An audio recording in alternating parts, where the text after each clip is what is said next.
প্রিয় ও স্নেহের 2024 সালের নতুন বছরের চতুর্থ শ্রেণীর ছাত্রছাত্রী বন্ধুরা, আশা করি তোমার সবাই ভালো আছো। আজ আমরা যে বিষয়টি নিয়ে আলোচনা করব চতুর্থ শ্রেণীর থার্ড সামারি অর্থাৎ ফাইনাল পরীক্ষার বাংলার কোশ্চেন পেপার নিয়ে। দেখো সরাসরি স্ক্রিনে কিন্তু চতুর্থ শ্রেণীর থার্ড সামারি অর্থাৎ ফাইনাল পরীক্ষার বাংলার কোশ্চেন পেপার দেখতে পাচ্ছ। ফুল মার্কস তোমাদের রয়েছে 50 আর সময় তোমাদের রয়েছে 2 ঘন্টা।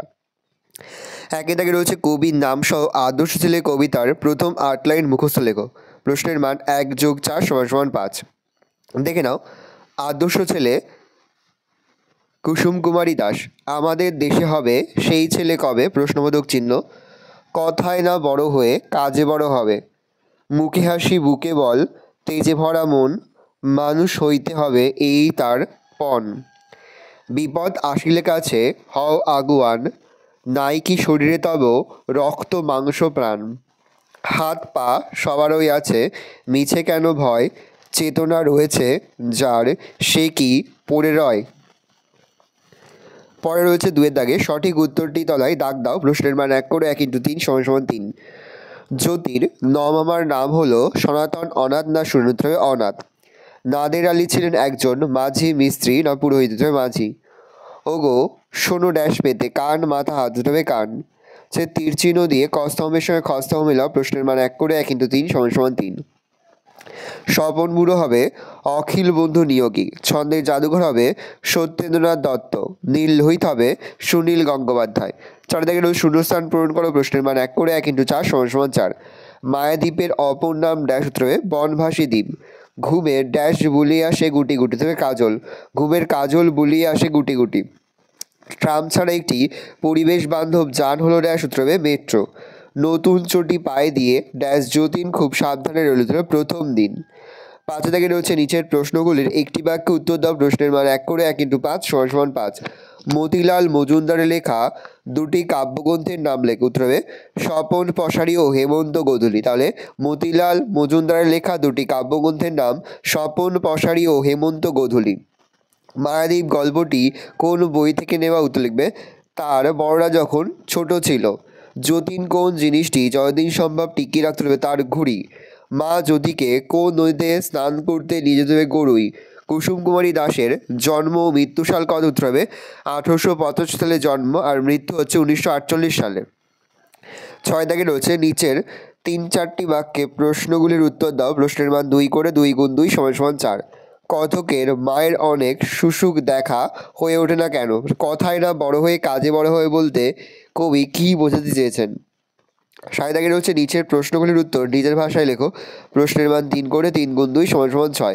জ্যোতি কিভাবে সাঁতার শিখেছিল? প্রত্যেক বাড়িতে থাকতো নিজস্ব নৌকা, এমন বন্দোবস্তের কারণ কী ছিল? 8 দাগে রয়েছে শব্দযুগলের অর্থ পার্থক্য দেখাও। ভায়াকাল ভালো আর ভয়াকালগ ভালো। ভয়াকারসী বাড়ি আর ভয়াকারসী বাড়ি। বিপরীত শব্দ দিবস, জোয়ার, অভ্যাস আর স্পষ্ট। সমার্থক শব্দ জল, মাথা, বাবা, পাখি। লিঙ্গ পরিবর্তন করো, রাজা, চাকর, পিতা। যে কোনো একটি বিষয় অনুচ্ছেদ রচনা করো। তোমার পছন্দের ঋতু, তোমার দেখা একটি মেলা। এবার আমরা এই প্রশ্নের উত্তরগুলো কিন্তু দেখে নেব। দেখো, প্রথম রয়েছে কথকের মায়ের অনেক সুসুখ দেখা হয়ে ওঠে না কেন? উত্তর লিখবে কথকের মা চশমা খুঁজে পেতে দেরি করেন বলে। তার উত্তর লিখবে কথকের মা চশমা খুঁজে পেতে দেরি করেন বলে। কথায় না বড় হয়ে কাজে বড় হবে বলতে কবি কী বোঝাতে চেয়েছেন? আলোচ্য উক্তির মধ্যে কবি বলতে চেয়েছেন আমাদের দেশের কল্যাণের জন্য এমন একজন আদর্শ ছেলে প্রয়োজন যে হবে কর্মঠ, অর্থাৎ কেবলমাত্র বড় বড় কথা বলে দেশোদ্ধার ধারণা করে গঠনমূলক কাজের মধ্যে দেশকে এগিয়ে নিয়ে যাবে।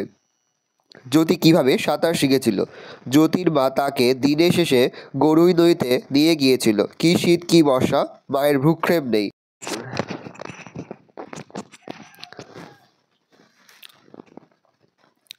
শাড়ির এক মুড়ো জ্যোতির কোমরে বেঁধে অন্য মুড়োটা বজ্রমুষ্টিতে শিবরাত্রি সলতেতে এই একমাত্র ছেলেকে ছুঁড়ে ফেলে দেন জোয়ারের জলে।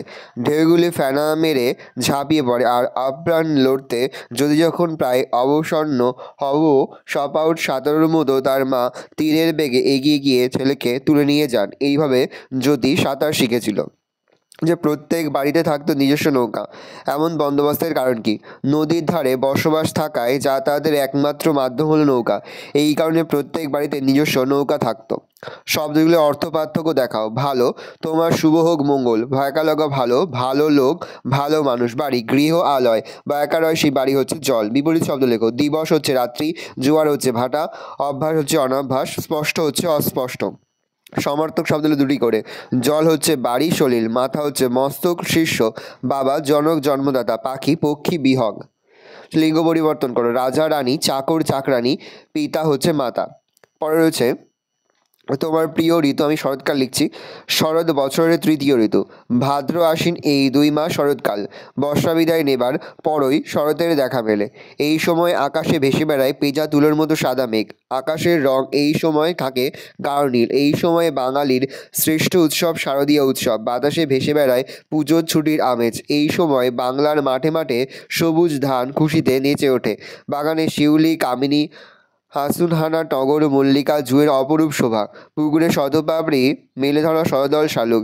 গাছে গাছে দেওয়ালে শ্যামার মধুর কলকাকলি। সব মিলিয়েই প্রকৃতি যেন সেজে ওঠে উৎসবের সাজে। উৎসবের ঋতু। এই সময় মানুষের মনে উৎসবের ছোঁয়া লাগে। বাঙালি শরৎকালে তার মনের আনন্দকে প্রকাশ করে নানা উৎসব আর নানা অনুষ্ঠানের মধ্যে দিয়ে। বাঙালির শ্রেষ্ঠ উৎসব দুর্গাপুজো অনুষ্ঠিত হয় শরৎকালে।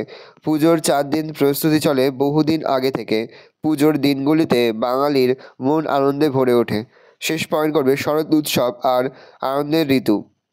কবি সাহিত্যিক তাদের লেখায় এই ঋতুর বর্ণনা করেছেন। পরে তোমাদের হচ্ছে তোমার দেখা একটি মেলা। উত্তর লিখবে। কানাইপুরের বিশালাক্ষী তলায় চৈত্র সংক্রান্তির দিন চড়কের মেলা বসে। মেলা অনেক পুরনো এবং খুব বিখ্যাত এখানে। মেলা 11টার পর থেকে বসে যায়। বেশ কয়েকটি গ্রাম, বহু মানুষ এই মেলা দেখতে আসে। তাদের সঙ্গে আসে তাদের ছেলে মেয়েরাও। মেলাটি 5 দিন ধরে চলে। নানা রকমের জিনিসপত্রের দোকানপাট বসায়। মেলা খুব সরগরম হয়ে ওঠে। কেনাকাটার ধুম পড়ে যায়। বিশাল এক মাঠের একদিকে নগরদোল্লা, সার্কাস, কত কী বসে। আর আছে ম্যাজিকের ঘর।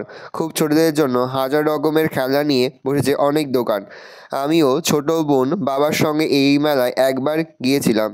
আমাদের থেকেও বাচ্চাদের সে কী আনন্দ। সকলে চলেছে মা বাবার হাত ধরে। সকালে ও বিকালেই ভিড়টা বেশি হয়। বাবা বাড়ির জন্য কিছু লোহা ও কাঠের তৈরি আসবাব কিনলেন। বাবা আমার জন্য খেলার ব্যাট, বল ও আরও কিছু জিনিস কিনে দিলেন।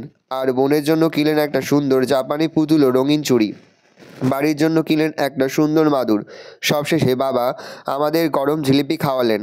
শেষে খেলাম আইসক্রিম। আমরা অনেক আনন্দ নিয়ে বাড়ি ফিরলাম। ভালো করে দেখে নাও। এই রোজ টোটাল তোমাদের থার্ড সেমিস্টার অর্থাৎ ফাইনাল পরীক্ষার 4th শ্রেণীর বাংলার কোশ্চেন পেপার। ভালো করে কোশ্চেনটা দেখে নাও। এই ধরনের কোশ্চেন প্যাটার্নেই কিন্তু প্রতিটি স্কুলে তোমাদের কিন্তু থার্ড সেমিস্টার অর্থাৎ ফাইনাল পরীক্ষার প্রশ্নপত্র হবে। সেটা ভালো করে তোমরা কোশ্চেন পেপারটা দেখে নাও। আশা করি ভিডিওটা ভালো লেগেছে। ভিডিওটা ভালো লাগলে ভিডিওকে লাইক করতে ভুলবে না। আর আমার চ্যানেল নতুন হওয়া লাল ক্লিক সাবস্ক্রাইব প্রেস করে পাশে বেল আইকন প্রেস করে যখন নতুন কোনো ভিডিও আপলোড করি সবার ফার্স্ট নোটিফিকেশন তোমরা পেয়ে যাও। আর এই ভিডিওটি তোমার বন্ধু বান্ধবী আত্মীয় স্বজন সবার মধ্যে কিন্তু অনেক অনেক শেয়ার করে যারা বছর 4th শ্রেণীতে পড়ছে।